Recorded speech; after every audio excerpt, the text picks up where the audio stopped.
জীবনে আল্লাহর নবী কোনদিন কোন নারীর দিকে তিনি লোলুপ দৃষ্টিতে, বেগানা নারীর দিকে বাঁকা নজরে কোনদিন একটা সেকেন্ডের জন্য তাকান নাই। সারা পৃথিবী তন্ন তন্ন করে তালাশ করেন, এরকম একজন মানুষ আপনি খুঁজে পাবেন না। নবী নিজেই তার প্রমাণ। আজকে ভারতের একজন ধর্মগুরু তিনি আবারও নবীর চরিত্র নিয়ে বাজে কথা বললেন। শুনে রাখবেন, আমার রাসূলের চরিত্র নিয়ে যারা বাজে কথা বলে প্রত্যেকের জন্মের ভিতরে ভেজাল আছে, কোনো সন্দেহ? ভারতের যে ধর্মগুরু কি মহারাজ না ঘোড়াটির নাম একটা রামগিরি মহারাজ, ওর চেহারার দিক তাকায় দেখবেন একবারে শুয়োরের চেহারা, আর ওর চেহারার ভিতরে কোনো তফাৎ নেই। চেহারার দিকে তাকায় দেখবেন জানোয়ারের চেহারা আর ওর চেহারার ভিতরে কোনো তফাৎ নেই। আচ্ছা, জীবনে কোনোদিন দেখছেন আমরা কোনো ভগবান নিয়ে বাজে কথা বলছি, কোন ধর্মগুরু নিয়ে কটাক্ষ করছি? কোনোদিন। এটা আমাদের আদতের বাহিরে, আমরা এগুলো করি। যার ধর্ম পালন করতেছে করি, ওটা তার বিষয়। আরে রাসূলকে ভালোবেসে জীবন দেওয়ার মতো লক্ষ লক্ষ নবীর উম্মত এখনো পৃথিবীতে জিন্দা। কথা বলেন ঠিক কি না? বুঝে কি ছাতা ওরা?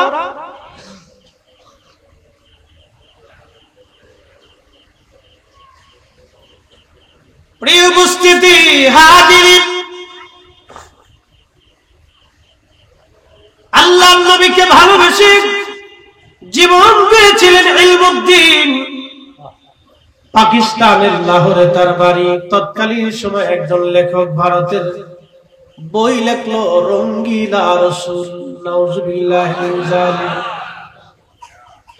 ওই বইয়ের ভিতরে আমার রাসূলের চরিত্র নিয়ে বাজে বাজে বাজে বাজে শব্দ ব্যবহার করলো। সারা ভারত উপমহাদেশের মুসলমান সবাই তেজে উঠলেন।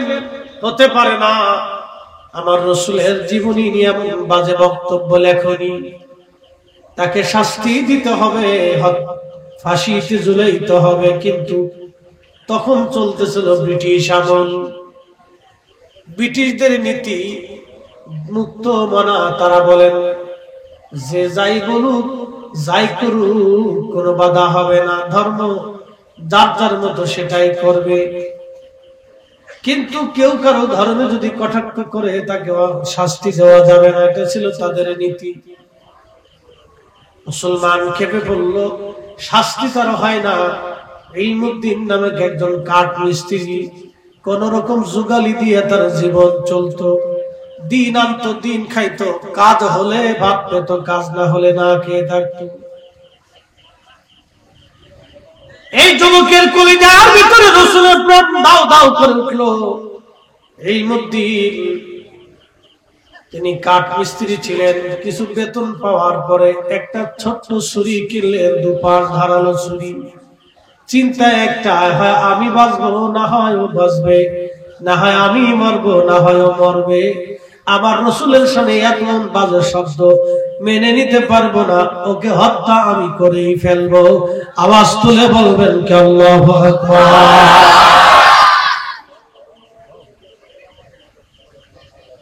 ওরা বুঝে না যে রাসূলকে মহব্বত করে জীবন দেওয়ার মতো লক্ষ লক্ষ নবীর উম্মত পৃথিবীতে এখনো জিন্দা। ঠিক কিনা? ইলমুদ্দিন ওখান থেকে রওনা দিছে, কোনো লেখাপড়া নেই, কোন রকম মক্তবে পড়ছে। কাঠ মিস্ত্রি জুগাইলে চিনেন আপনারা? হেল্পার। আমাদের ফরিদপুরের ভাষা বলে জুগাইলে, আপনাদের চট্টগ্রাম কি করে? জুয়াইলে। এই তো জুগাইলে কি করতে আছে? আর এই একটা নোয়াখালী পানি আর হানি পর জায়গা হমিলে দিচ্ছে। আর ব্রাহ্মণবাড়িয়ার আশুগঞ্জে ভৈরব অঞ্চলে খাওন দেখা হাওন ঘরে হ বানাই দিচ্ছে। আর কিশোরগঞ্জে গেলে খাওন দেখো কাউন ঘরে কবল আছে এই একই দেশের ভিতরে কত কোয়ালিটি। আর সিলেটে যদি জানতাম দেখি তাও খাইতাম না, সকাল লোক খাইতাম না, দিকে লোক খাইতাম সিলেট। আর পুরান ঢাকায় গেলে তোর বাপড়ে হালাক আবে হালা পালা পুরান ঢাকা বাপরেও শালা খায়, দুলামেরও শালা খায়, ভাইরও শালা খায়, হালা হালা এটা আঞ্চলিকতা। এটা কি আঞ্চলিকতা? প্রত্যেক মায়ের ভাষায় সুন্দর, এটা অসুন্দর। তো এই মধ্যে কোন লেখাপড়া নেই। আচ্ছা বলেন তো, অনেক লেখাপড়া দেখে রসুলের ইশক আসে না? না, অনেক লেখাপড়া দিয়ে রসুলের ইশক আসে না, এটা আল্লাহর দান। কথা বল ঠিক কিনা? অনেক পয়সা দিয়ে রসুলের ইশক হয় না, এটা আল্লাহ প্রদত্ত নিয়ামত। আল্লাহ যাকে খুশি তার কলিজার ভিতরে দিয়ে দেয়, যারে পছন্দ করে তার কলিজার ভিতরে দিয়ে দেয়। হাজরাতে ইলমুদ্দিন রওনা হয়ে গেল পাকিস্তানের লাহোর থেকে ভারতের দিল্লি পর্যন্ত আসছে। সে অনেক কষ্টে খোঁজ নিয়ে জানলো সেই লোকটা কোথায়। আদালতে বসা ছিল লোকটা, রায় হবে। ইলমুদ্দিন চিন্তা করলো ব্রিটিশ আদালত তোর বিরুদ্ধে রায় দেবে না। পাশে পাশে যায় বসলো, চিন্তা করলো আজকেই তাকে শেষ করে দেওয়া হবে। এই আদালত প্রাঙ্গণে ইলমুদ্দিন তাকে হত্যা করে ফেললো। একবার জোরে বলা যাবে কি আল্লাহু আকবার। রাসূলের ইশকে জীবন দেওয়া লক্ষ লক্ষ উম্মত এখন পৃথিবীতে জিন্দা। ওরা যদি মনে করে রাসূলের সম্পর্কে বাজে কথা বলে বিস্তার পেয়ে যাবে, মুসলমান চুপ থাকার জাতি না, মুসলমান জীবন দেওয়ার জাতি, জিহাদ করার জাতি। কথা বলেন ঠিক কিনা?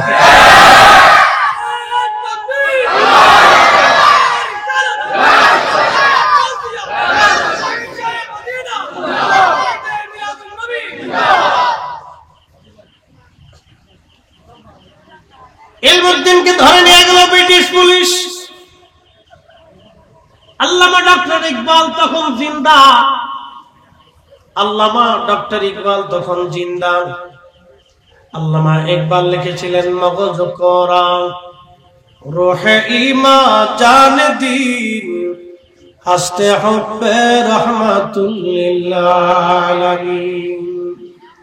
কোরআনের মগজ বলো, ঈমানের রূহ বলো, ধর্মের প্রাণ বলো, সবকিছুর মূলে আমার নবীর ভালোবাসা।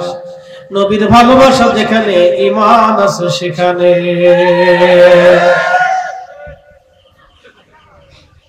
আল্লামা ইকবাল তখন জিন্দা। ইলমুদ্দিনকে ধরে নিয়ে গেল, আদালত বসলো। মুসলিম আইনবিদ অ্যাডভোকেট ইলমুদ্দিনের কাছে গেলেন জেলখানার ভিতরে, যা দেখতেছে ইলমুদ্দিন কোনো পেরেশানি নাই। সুবহানাল্লাহ বলবেন? কোনো পেরেশানি নাই, কোনো পেরেশানি নাই। সে উৎফুল্ল, চেহারার ভিতরে চিন্তার কোনো ছাপ নাই। আশিকুল রাসূলের প্রিয়, ঠিক কিনা? কোনো ছাপ নাই চেহারাতে, কোনো চিন্তার ছাপ নাই। অ্যাডভোকেট বলতেছে ইলমুদ্দিন, তোমাকে আমি ফাঁসির মঞ্চ থেকে বাঁচাতে পারবো, কিন্তু একটা কথা বলতে হবে। বলে কি কথা? বলতেছে তোমাকে বলতে হবে তুমি এই ওই সময় ফোন করেছিলে, তুমি মানসিকভাবে একটু অসুস্থ ছিলে। ইলমুদ্দিন জবাব দিল অ্যাডভোকেট, যে রাসূলের প্রেমের মালা গলায় দিয়ে প্রতিশোধ নিতে এসেছি, জীবন চলে যাবে, আমি মিথ্যা বলতে পারি না। আরো জোরে বলেন আল্লাহু আকবার। হ্যাঁ হ্যাঁ, আরো জোরে বলেন আল্লাহু আকবার।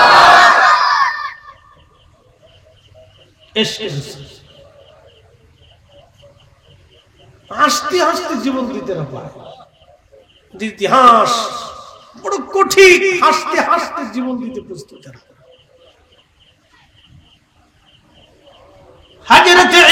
ইলমুদ্দিন বিচারক আইনজীবীকে বলে দিলেন, আইনজীবী চলে যা, যেই নবীর প্রেমের মালা গলায় দিয়েছি, মৃত্যু হবে, ফাঁসি হবে, কোনো চিন্তিত আমি না।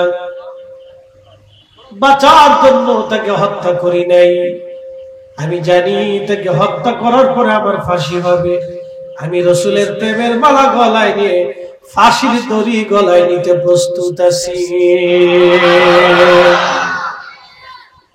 কে ওফা তূনে मोहम्मद से तू हम तेरे है ये जा चिदी किया लौह कलम तेरे बलगल्ला बिकमालिही कशफत तुजा बिजमाली हसनत जमीअ खुसालिही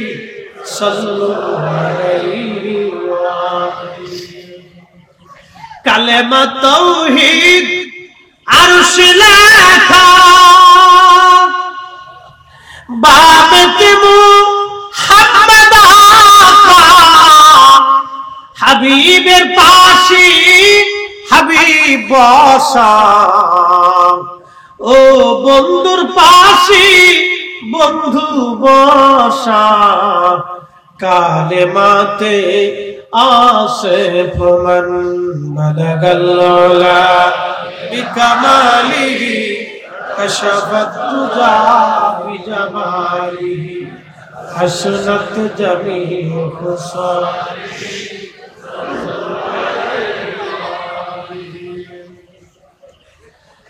হযরত ইলমুদ্দিন আদালতে বিচারক জিজ্ঞেস করলেন, ইলমুদ্দিন আপনি কি বুঝে হত্যা করেছেন? ইলমুদ্দিন বলল, হ্যাঁ, আমি ইচ্ছা করি সুস্থ হালতে আমি তাকে হত্যা করে দিয়েছি, যে আমার রাসূলের নামে কুৎসা রটনা করতে পারে, আমি তাকে দুনিয়াতে রাখতে পারি না, তাকে হত্যা করে ফেলেছি। আদালত তাকে ফাঁসির রায় দিয়ে দিল। আজ ইলমুদ্দিনের ফাঁসি হবে, যে ইলমুদ্দিন রাসূলের পক্ষে প্রতিশোধ নিলেন। আজ ইলমুদ্দিনের রায় হয়ে গেল ফাঁসি। ফাঁসির রশি উঠবে ইলমুদ্দিন, বিচারক সহ সবাই ফাঁসির মঞ্চে গেলেন। ইলমুদ্দিন মুস্কি মুস্কি হাসে। বিচারক জিজ্ঞেস করলেন, ইলমুদ্দিন তোমার কি বিন্দু মাত্র ভয় করে না? ইলমুদ্দিন বলতেছে, বিচারক কিসের ভয় আমি করব? গত রাত্রি তিনি আমার সঙ্গে সাক্ষাৎ করে গেলেন, কিছু সময় পরেই আমি তার সাথে আল্লাহর জান্নাতে আমি একত্রিত হয়ে যাব। চিৎকার করে বলেন আল্লাহু আকবার।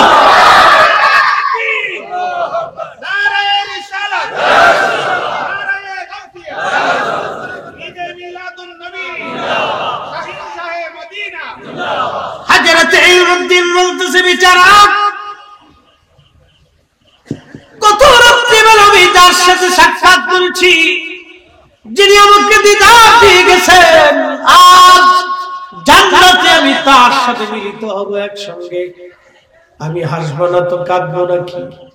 আমি সেই খুশিতে হাসতেছি, কিছু সময় পরে আমার ওই রাসূলের সঙ্গে আল্লাহর জান্নাতে আমি একত্রিত হব। হা হা হয় না? আরো জোরে বলে রাসূল আছে না নাই? হা না হয় না? আরো জোরে বলেন আছে না নাই? উম্মতের সাথে দেখা দেয় কি দেয় না? কথা বলে কি বলে না? নবীর জায়গায় নবী আছে অন্ধ, কানা, চোখের জায়গায় চোখ নাই। আমার রাসূলের জায়গায় রাসূল আছে। উম্মতের বাগানে নবী খোঁজ খবর নিয়ে রাখেন, উম্মতের কার সাথে নবী খোঁজ খবর নেন। উম্মত কেমন আছে নবীর দরবারে খবর হয়। কথা বলেন ঠিক কি না? যদি বিশ্বাস না করেন তো রাসূলের প্রেমে জীবন দিয়ে দেখেন, জীবন ধন্য হয়ে যাবে, কোনো সমস্যা নেই। মুসলমান খুবই মনোযোগ দিবেন। রাসূলের ইশকে এরকম যুগে যুগে যুগে যুগে আশিকরা জীবন দিয়ে জীবনকে ধন্য করলো। একজন ইলমুদ্দিন, কোন মাদ্রাসার মুহতামিম না, শাইখুল হাদিস না, প্রিন্সিপাল না, অধ্যক্ষ উপাধ্যক্ষ, doctor doctor, chancellor, vice chancellor, এগুলি কিছুই না, প্রিন্সিপালও না, কিছুই না। তিনি একজন সাধারণ কাঠ মিস্ত্রি।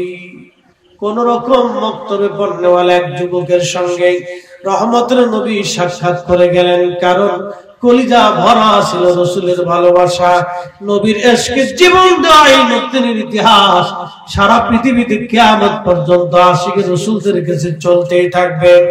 এই রকম ইলমুদ্দিন সারা পৃথিবীতে লাখে লাখে এখন আছে।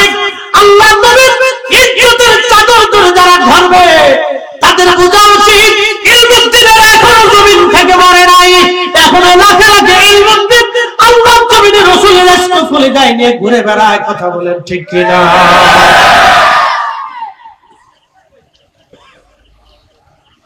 উপস্থিতি, এই ইশকে কিয়ামত পর্যন্ত চলতে থাকবে। এটা কখনো নিভে যাওয়ার নয়। আমার রাসূলের ইশকে দিয়ে দুনিয়া চলবে।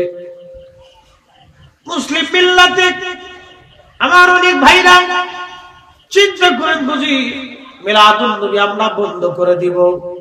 না না না, কিয়ামত পর্যন্ত চেষ্টা হবে জমিন থেকে মিলাদুন নবী বন্ধ হবে না। কথা কোন ঠিক কিনা? ওরা ভাবছে আমরা ধাক্কা দিয়া বঙ্গোপসাগরে ফেলে দিব না, ধাক্কা দিয়া বঙ্গোপসাগরে ফেলে দিব, কর্ণফুলীর মধ্যে ফেলে দিব, পদ্মা গঙ্গা যমুনার মধ্যে ভাসায় দিব না। হাজার চেষ্টা করবে, আহলে সুন্নাতুল জামাত এটা আমার জামাত না, এটা আল্লাহর নবীর জামাত, সাহাবায়ে কেরামের জামাত।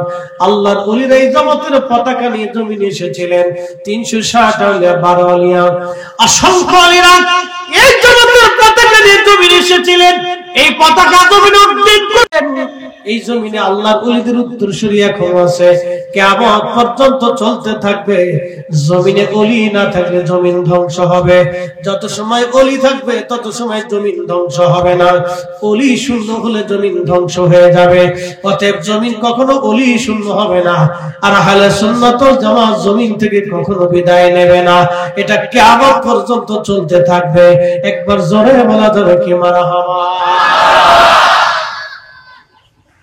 আপনাকে বুঝে যেতে হবে, ও কিয়ামত পর্যন্ত এই বাতি জ্বলতে থাকবে, নিভানোর জন্য বহু লোক খোয়াইতে থাকবে, কিন্তু তাদের ফুতে বাতি নিভবে না। চলবে, এটা নিভবে।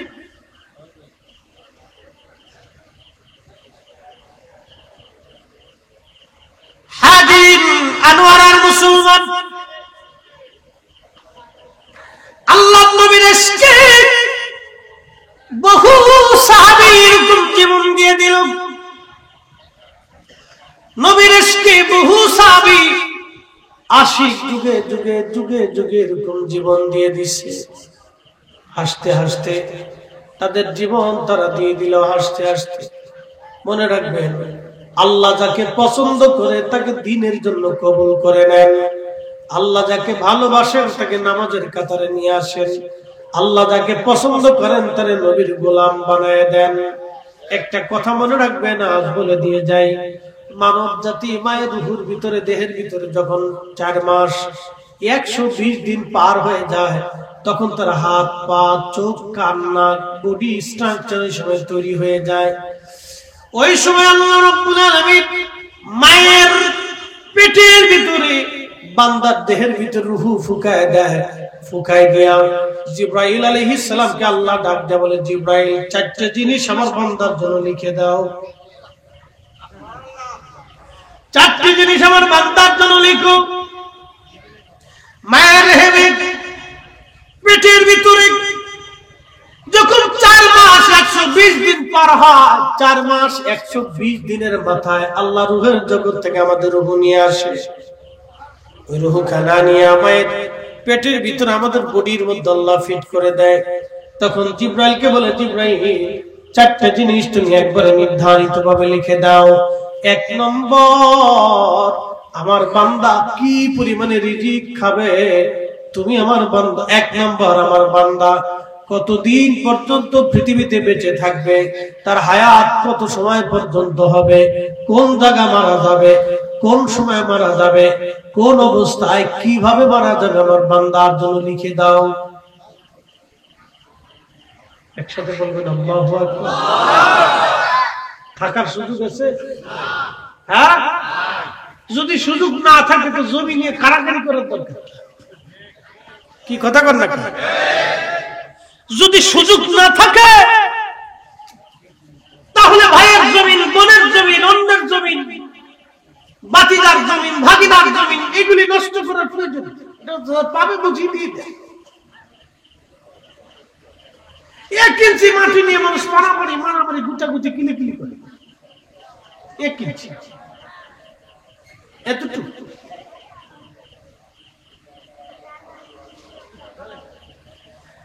এক ইঞ্চি মাটি নিয়ে মানুষের মারামারি, বিরাট গন্ডগোল।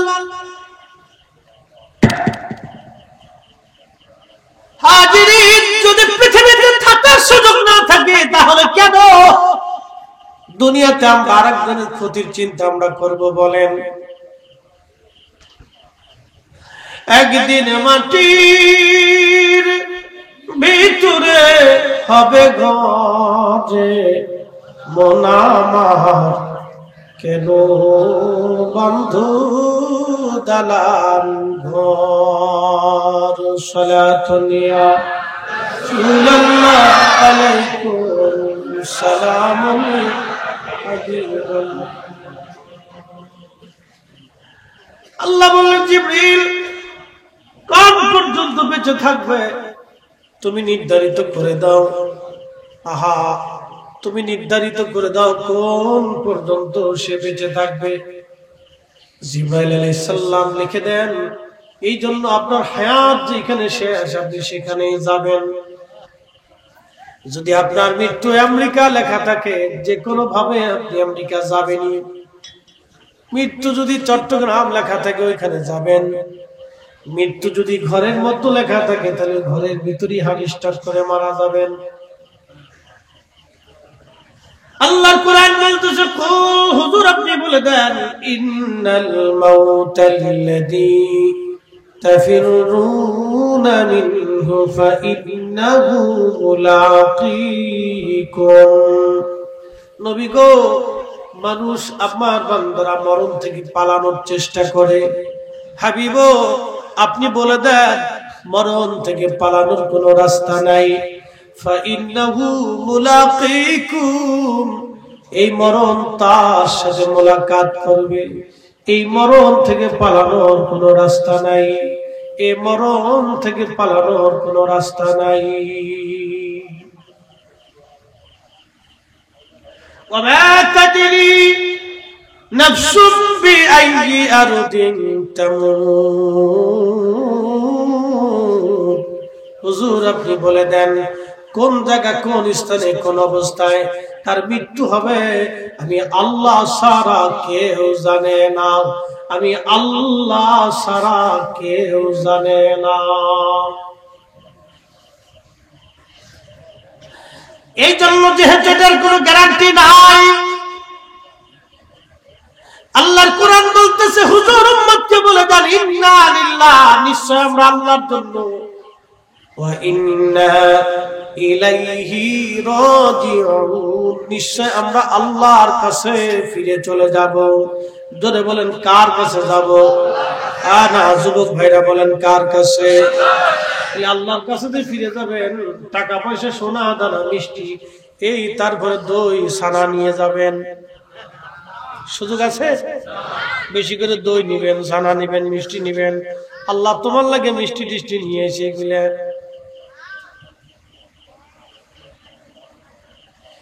পৃথিবীর সবচেয়ে বড় ধনী, বড় বড় ধনী ব্যক্তিরা দুনিয়া ছেড়ে চলে গেল, একটা পয়সাও বাবা নিতে পারে নাই। বাংলাদেশের একজন ধনী, তিনি মারা গেলেন। বিনা গ্রুপ ইন্ডাস্ট্রির মালিক, নাম বললে আপনারা সবাই চিনবেন, আমি নাম বলবো না, খুব মনোযোগ দিবেন। করোনার সময় মারা গেল। আহা, করোনা আক্রান্ত যখন হলো, তার স্ত্রীও তার কাছে যায় নাই, ছেলেটাও কাছে যায় নাই, মেয়েটাও কাছে যায় নাই। তারা জানাজা হলো, ছেলেটা জানাজায় শরীক হয় নাই, স্ত্রীটা লাশ দেখতেও পর্যন্ত যায় নাই, মেয়েটা লাশ দেখতেও পর্যন্ত যায় নাই, ছেলেটা বাবার কবরের কাছে কবর দেওয়ার সময়ও যায় নাই। এমন জীবন করিয়া গঠন, হাসিবে তুমি কাঁদিবে ভুবন। হাজার হাজার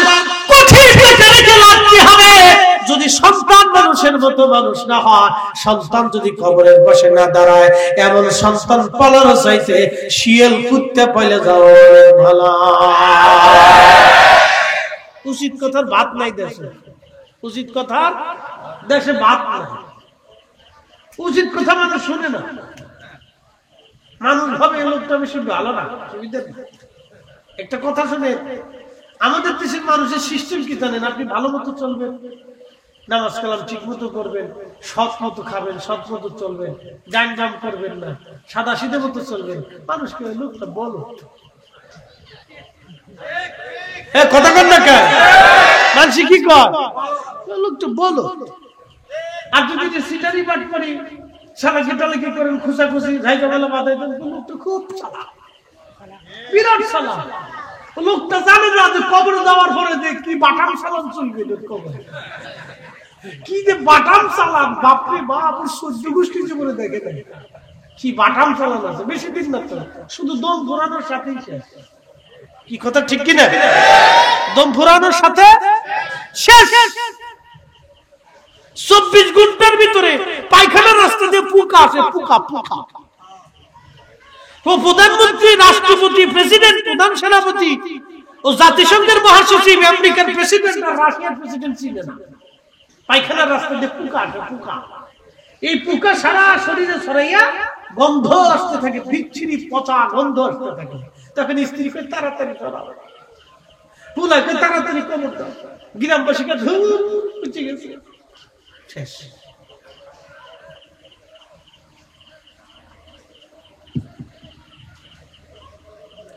সামান্য সময়ের জন্য আসছে দুনিয়াতে, কত বাড়াবাড়ি মারামারি কারাকারি লাফালাফি গুতাগুতি।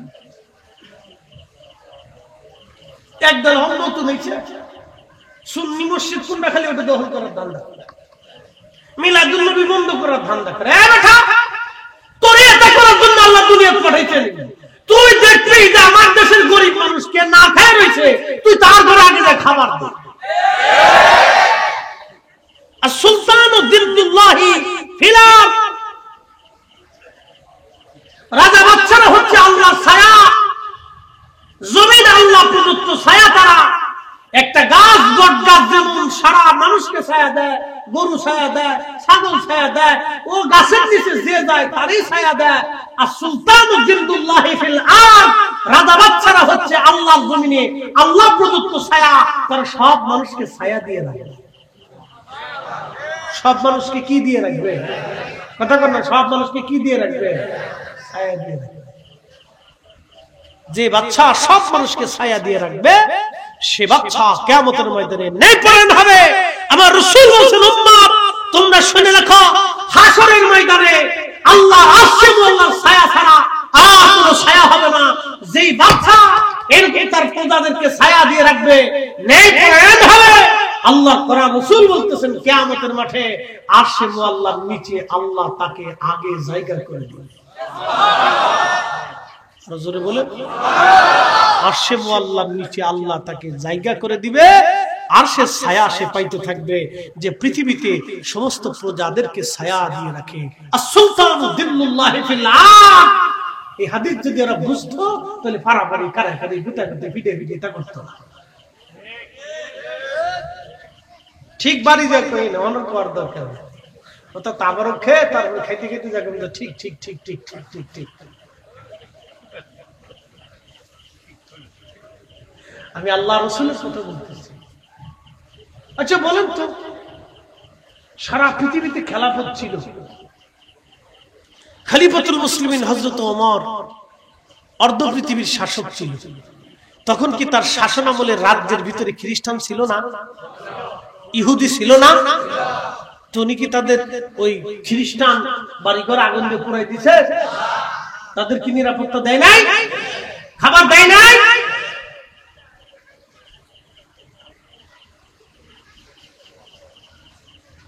শাসকদের কাছে সবাই নিরাপত্তা, দুই একদিন ফাঙর হয়ে ছাড়তে পারছে না, তার মাথা নষ্ট হয়ে গেছে। আগের বেটার মাথা নষ্ট হওয়ার কারণে বেটা চলে গেছে। আপনাকেও যদি মাথা নষ্ট হয় তাহলে আপনার জমির জায়গায় পাবেন না। এত মাথা নষ্ট করে আল্লাহর দেওয়া দায়িত্ব পালন করেন। সবাইকে আল্লাহ ওই আসনে নেই না, যাকে দেয় পরীক্ষা করে। যদি সময়ের সঠিক ব্যবহার না করেন তাহলে আল্লাহ প্রদত্ত ভাবে আল্লাহ গজব নাযিল করেন। আপনি নিজেও বুঝবেন না যে কি হয়ে গেল, কি হয়ে যাবে, নিজেও বুঝবেন।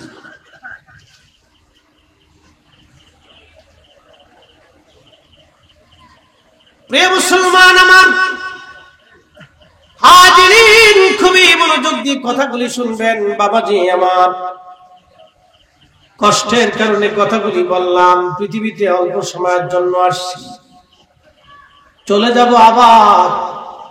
ইন্না লিল্লাহি, নিশ্চয় আমরা আল্লাহর জন্য, ইন্না ইলাইহি রাজিউন, ফিরে যাব আল্লাহর কাছে। কি নিয়ে যাব? দুইটা জিনিস নিতে হবে। এক নম্বরে ঈমান, দুই নম্বরে আমল। এক নম্বরে ঈমান, দুই নম্বরে আমল। এই দুইটা ছাড়া আল্লাহর কাছে যায় কোনো লাভ নাই। কি কথা কর না কেন? এক নম্বরে ঈমান, দুই নম্বরে আমল। দুইটা জিনিস আপনাকে আল্লাহর দরবারে নিয়ে যেতে হবে, শূন্য গেলে চলবে না। আল্লাহর কোরআন বলতেছে, ইয়া আইয়ুহাল্লাযীনা আমানু তাকুল্লাহা হাক্কা তুকাতিহি ওয়া লা তামুতুন্না ইল্লা ওয়া আনতুম মুসলিমুন।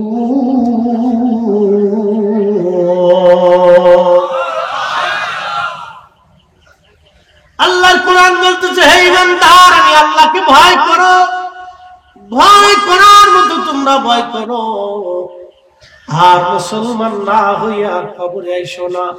মুসলমান হয়ে তোমরা কবরে আসো। মুসলমান না হয়ে কবরে আইসো না।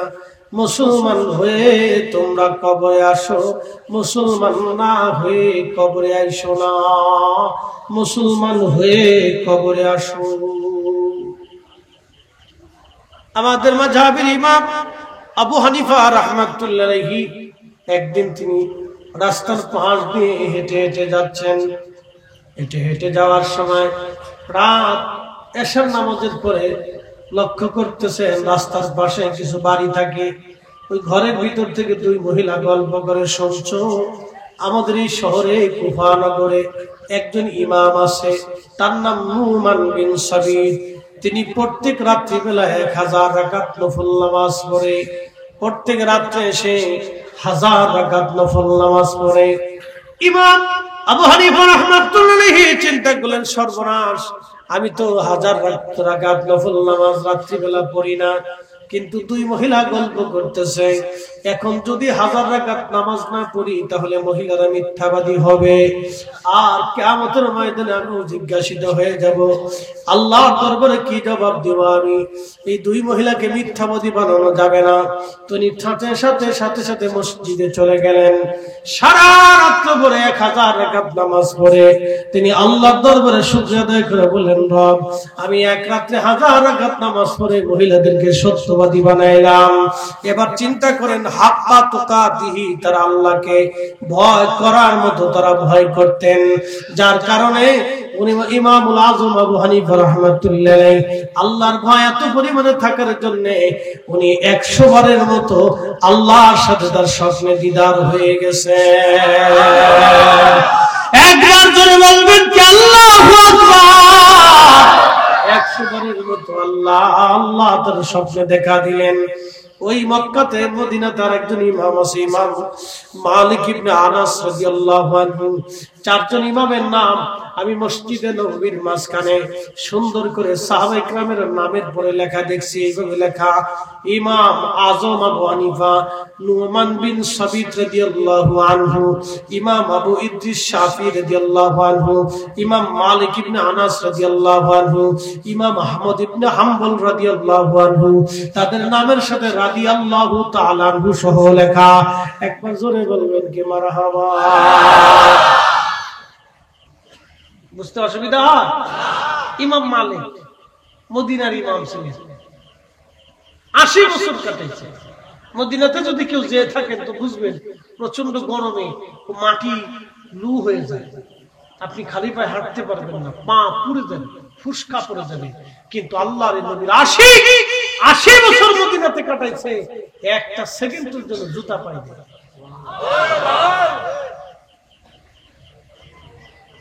একটা সেকেন্ডের জন্য জুতা পাইনি। কেমন আশিক ছিল বুঝুন তো, আল্লাহকে কিভাবে ভয় করতেন বুঝুন তো।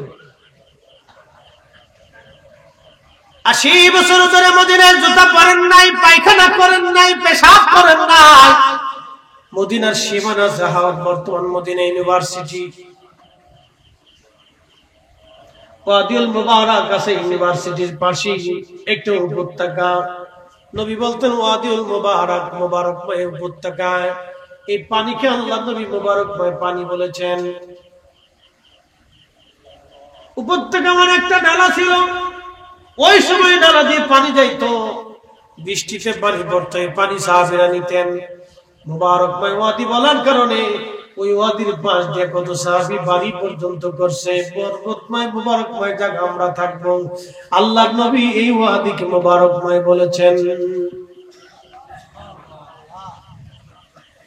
এই ওয়াদি পার হওয়ার পরে ইউনিভার্সিটি থেকে শুরু হয়ে উহুদ পাহাড়ের শেষ সীমানা পর্যন্ত মদিনার হাওদ, মদিনার সীমানা। এই সীমানার ভিতরে কোনোদিন তিনি জুতা পরেন নাই, পায়খানা করেন নাই, পেশাব করেন নাই, থুতু নিক্ষেপ করেন নাই। এই সীমানার বাহিরে এসে পায়খানা পেশাব তিনি সারতেন, থুতু তিনি ফেলতেন। এসে জিজ্ঞেস করা হলো, ইমাম মালিক জীবনে কোনোদিন আপনি মদিনাতে জুতা স্যান্ডেল পরলেন না, পায়খানা পেশাব করলেন না, কারণটা কি?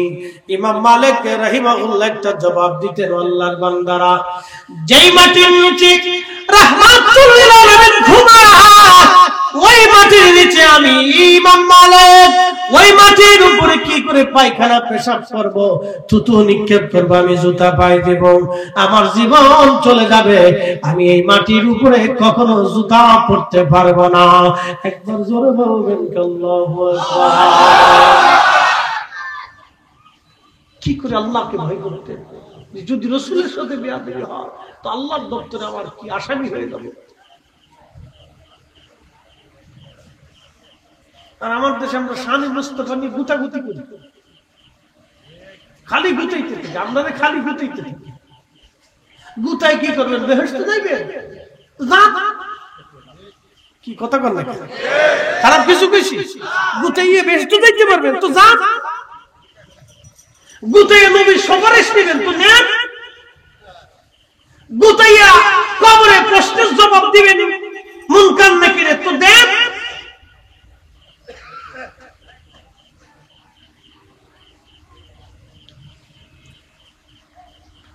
প্রিয় মুসলমান, খুব মনোযোগ দিয়ে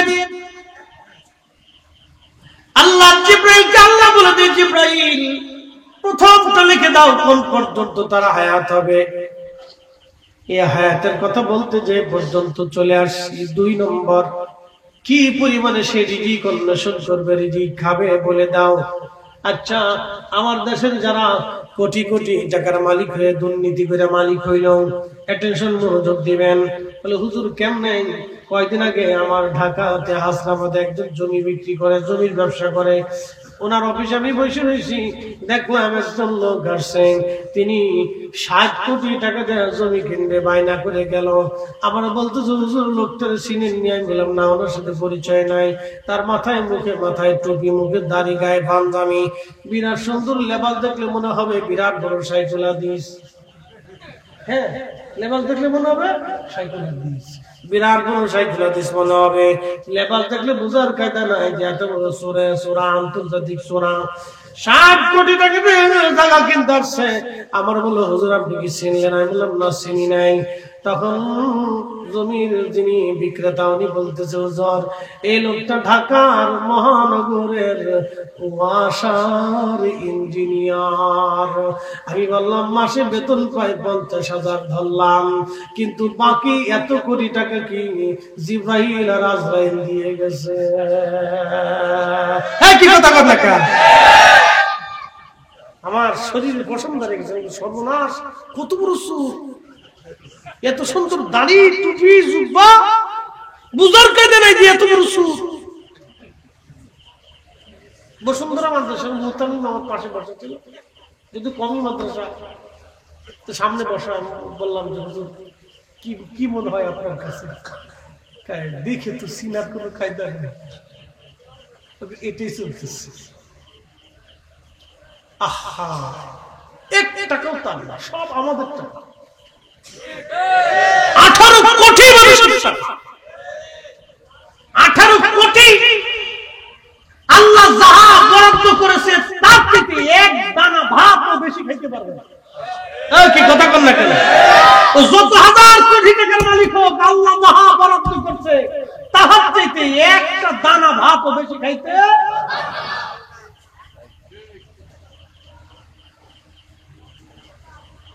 শুধু শুধু ব্যাংকে রাখছে, শেষে পুলা বোতল সার মুড়ি ধরে, বোতল সারে চিনছি, বোতল একটা ধরে টান দিয়ে এসে খাইয়া বাপের করে বেআই ভালো আছো। হ্যাঁ বলবে তো, বুড়া করে থাপড়াইবে, বাপের পিঠে বৃদ্ধাশ্রমে দিয়ে আসবে। মাইয়া কি করবো জানেন?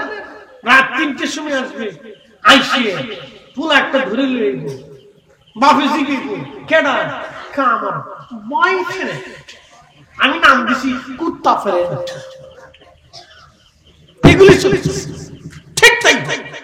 আপনি হালাল রুজি করেন, হালাল খাবার দিয়ে সন্তানকে মানুষ বলে রেখে দেন, এটাই জীবনের সার্থকতা। কথা বল ঠিক কিনা? এটাই জীবনের সার্থকতা। হালাল রুজি করেন, হালাল রুটি করেন, হালাল খাবার খান, হালাল জিন্দেগি গঠন করেন, সন্তানদের হালালে মানুষ বলে রেখে দেন, এটাই জীবনের সার্থকতা। এছাড়া আর জীবনের কোনো সার্থকতা নাই, কোনো সার্থকতা নাই। কথা বল না কেন? জোরে বলে, এটাই সার্থকতা, এর বাইরে কোনো সার্থকতা। যদি আপনি 1000 কোটি টাকা রেখে যান, ছেলে যদি মানুষ না হয়, কবরের পাশে না দাঁড়ায়, তাহলে আপনার জীবনটা বৃথা, আপনার জিন্দেগি বৃথা। এই জন্য সন্তানদেরকে সুন্নি আকীদার ভিতরে আসল সুন্নাতদেরকে শিক্ষা দিয়ে মানুষের মতো মানুষ বানায় দেন। মরে যাবেন কবরের পাশে দাঁড়াবে, মরে যাবেন মাহফিলের কোণায় বসে দোয়া করবে, মরে যাবেন বাড়িতে উলামায়ে কেরাম নিয়ে এলাকাবাসীকে মিলাদ দিয়ে ফাতিহা করে দোয়া করবে, মরে যাবেন নামাজের পরে আপনার জন্য কাঁদতে থাকবে, দোয়া করতে থাকবে। বাবার জীবনের সার্থকতা এটাই, মায়ের জীবনের সার্থকতা এটাই।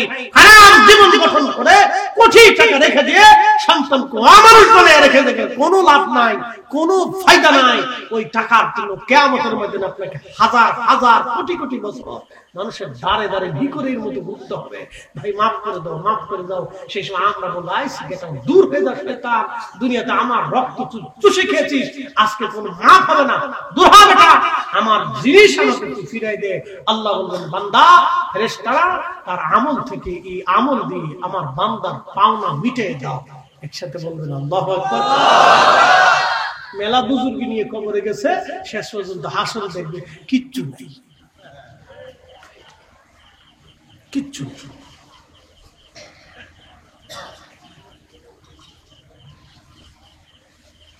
আপনাদেরকে আজকে একটা মাসালা শোনাই, সারা জীবন মনে রাখবেন। আল্লাহ রাসূল কোন সাহাবী ইন্তেকাল করার পরে নবীজি সাহাবে کرام পরিবার পরিজন সবাইকে ডেকে বলতেন সে কোন ঋণ আছে কিনা দেখো। আপনি মানুষ হয়ে আল্লাহর দেওয়া দায়িত্ব কতটুকু পালন করছেন? শেষ। আপনি মানুষ হয়ে আল্লাহর দেওয়া দায়িত্ব কতটুকু পালন করছেন যদি বুঝেন তো শেষ, আর ওয়াজ লাগে না। আর ওয়াজ লাগে, কিন্তু বলে হুজুর তাহলে ওয়াজ করেন কেন? আমরা বারবার বারবার রিপ্লাই দিই যাতে আপনার কালবের ভিতরে কথাগুলো ঢুকে। ওয়াজ কিন্তু বেশি লাগে না যদি মানুষ বুঝে।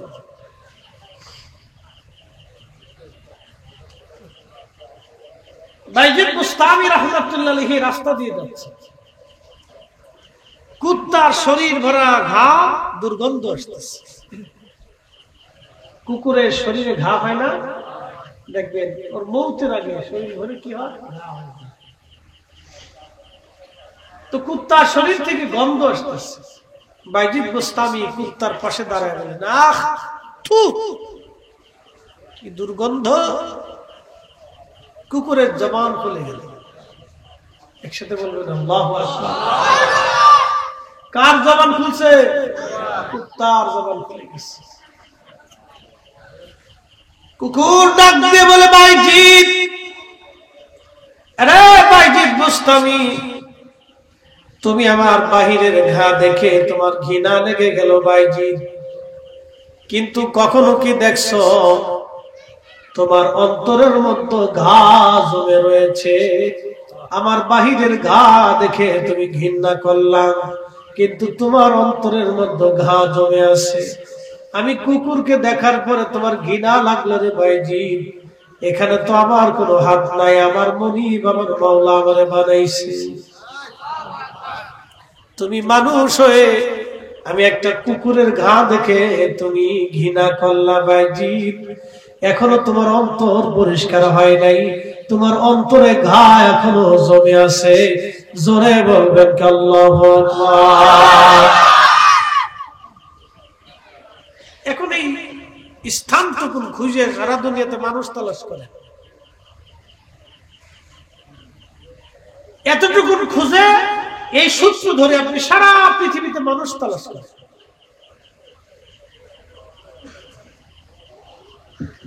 সারা দুনিয়াতে মানুষ খুঁজতে থাকেন যে পৃথিবীতে মানুষ আছে কই।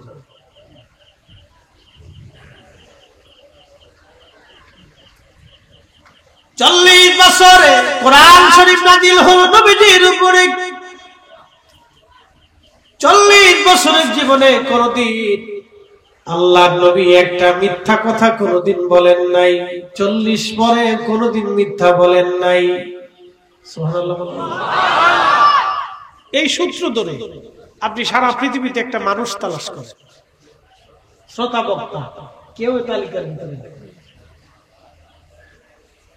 সারা জীবনে আমার নবীজি কোনদিন এক চুল পরিমাণ কারো আমানত নষ্ট করেন না। এই সূত্র ধরে তামাম দুনিয়াতে একটা মানুষ তালাশ করেন, সারা পৃথিবীতে নেই। তাহলে রসুলের তুলনা রসুল নিজেই, হ্যাঁ কথা বল না কেন, জোরে বলো। নবীর তুলনা উনি নিজেই, উনি ব্যতীত আর কোন তুলনা নাই। এত দলিল লাগে না তো, সারা রাত দলিল দিয়ে কিতাব করতে হবে। যে বুঝে সে অল্পতে বুঝে, যে বুঝে না সারা রাত বুঝানোর পরে করে সীতাকার বাপ, সীতাকার বাপ।